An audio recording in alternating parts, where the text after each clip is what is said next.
Our final speaker, Dr. Vandana Shiva, is probably known to many of you. She is a philosopher, a physicist, an environmental activist, an ecofeminist, and author of a number of books and scientific papers. Among her many awards include the Right Livelihood Award in 1993, the Global 500 Award of the United Nations, and the Sydney Peace Prize in 2010. From India, she is one of the leaders of the International Forum on Globalization, and she is a figure of the global solidarity movement. It's my great pleasure to introduce Dr. Vandana Shiva.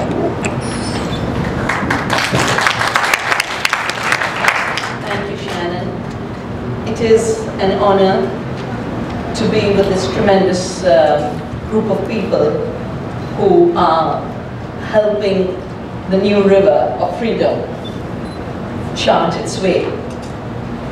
And I'd like to take the concept of eco-apartheid one step further.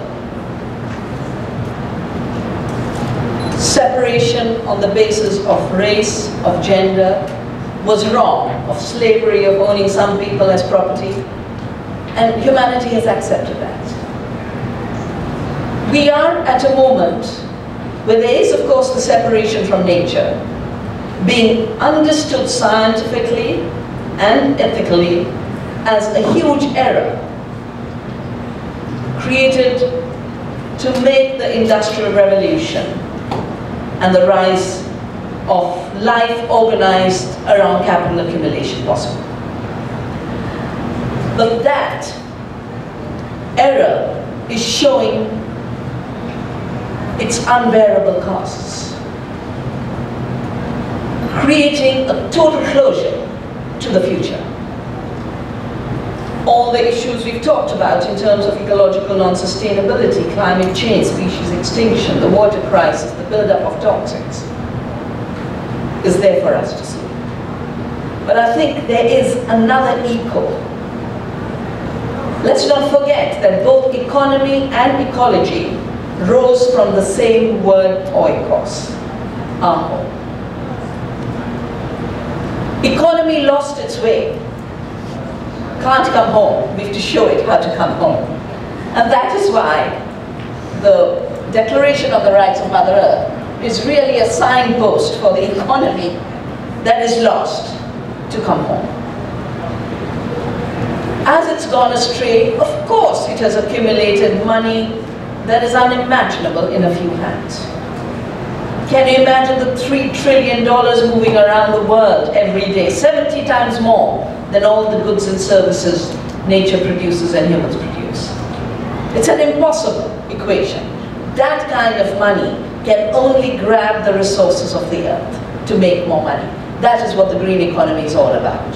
Hungry money that has lost its way, now trying to destroy the rest of our home.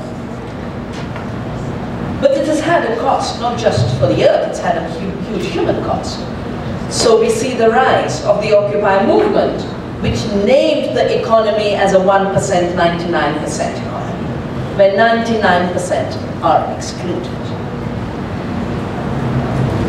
In Spain, I advised Zapatero, who used to be the Prime Minister, and I told him on our last meeting, just listen to the indignados, you'll win the elections.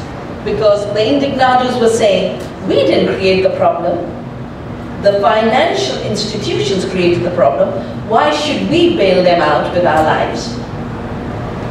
And he didn't listen to them. And they lost. But the indignados are saying, we are left out. The system has nothing for us. We have to create another system. In Greece, just look at what's happening there. In Italy, I was there as a guest of the province of Rome, and it was unbelievable. Here's the local government of the province taking me around to visit gardens created, urban gardens created by occupying empty plots, both to stop developers from grabbing those plots, because the new Prime Minister Monti has only one job. He's appointed by Goldman Sachs on how to take over what remains in the hands of people. Every public park, every public space. So here's an Occupy movement of urban gardens, and one of the group of gardeners were IT professionals who had lost their job because their company was closed. And I said, well, you know, I always knew that after the IT boom will be the garden and taking care of the earth. And physically, I saw it in front of my eyes. Now, both the human crisis and the planetary crisis are actually rooted in the same problems that every one of the panelists has addressed. The idea that the world is a machine, nature is dead, only property, only to be extracted, and that the tools of extraction are the measure of human progress. That the tools of exploitation measure how smart we've become as human beings. But the Bhutanese government has woken us up to the fact that gross national product doesn't measure the welfare of people and the well-being of people. The issue of property that was raised by Shannon. I started saving seeds and I started the movement Navdanya 25 years ago, because to me it was unacceptable that life be treated as an invention of corporations when all they do is steal our knowledge, our biodiversity. And then they want to collect rents from life, pushing our farmers to suicide. 250,000 Indian farmers have committed suicide. Every one of them committed suicide because of debt. Most of the debt is because of costly, non-renewable, patented seed. And the only way you get patents is through genetic engineering. That's why the push for genetic engineering. But the presentation of genetic engineering is, it is innovation. The green economy is justified on the fact that now a handful of companies with tools to create synthetic organisms will be able to deliver plastics and petrol and diesel from the life forms of the planet, the biomass of the planet. We did a report last year on the failure of GMOs. It's called GMO Emperor Has No Clothes. So the economic model is failing, the technological model is failing. It keeps being presented as a success in the closed doors, but in our lives, in our homes, it's failing. And it's costing a lot. That's why we need a change. And the change is being made right here. One of the things that a lot of people who still work on the narrow idea of human rights as separate from earth rights, their worry is, but how will we meet the needs of people if nature is respected? All our work in Navdanya shows the more you respect nature, the more you look after humans. We have a report called Health Per Acre that shows the more you protect species, the more food humans get. So we don't have to destroy soil organisms, butterflies, bees, plant diversity, fooling us as we are getting more food.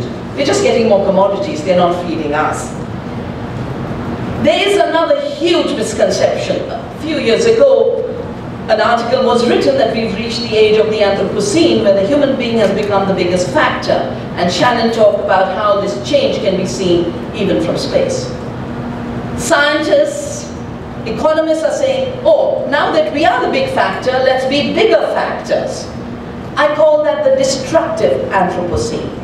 To not understand the impacts of your destruction, and to treat this as a reason for deeper arrogance and deeper hubris. We're bringing out a report which actually formally will only be released 2 days from now. It's been brought out by Shume and Navdanya. It's called Visions of the Living Earth. Because the challenge we have in establishing, recognizing, strengthening the rights of the earth is the challenge of the mechanistic scientific revolution which says the earth is dead, therefore we can exploit anything. The living earth starts to allow us to recognize that there is a convergence between the new sciences of Gaia and the ancient knowledge of people across the world. People get very scared and says, oh my gosh, this green economy is the convergence of the biggest powers we could imagine. Big oil, big pharma, big chemicals, big agrichemical, big anything. And they're all working together to grab what remains. They say, 75% of the Earth's resources aren't used. Of course they're used. They're used by the river, they're used by the local community, but they say if it's not in the market for exploitation, it's not used. And I think what we need to see is that there is a convergence of the destructive forces in violent form. Violent paradigms of thought, violent tools of technology, violent economies that kill.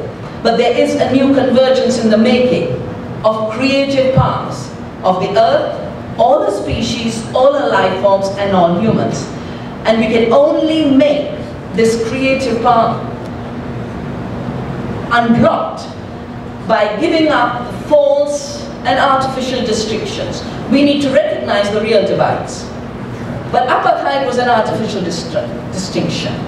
Every artificial distinction must go so that we recognize ourselves as Earth citizens and rise as Earth citizens to create an Earth democracy based on living economies. Those are killing economies. The green economy is an economy of how fast you can destroy it.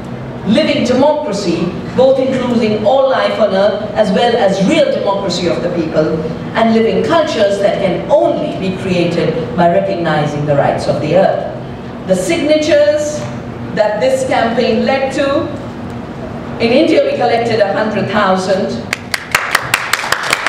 That's still too little. It's too little. It's a drop in the bucket. This river needs many, many more drops. Make your drop a signature on this petition.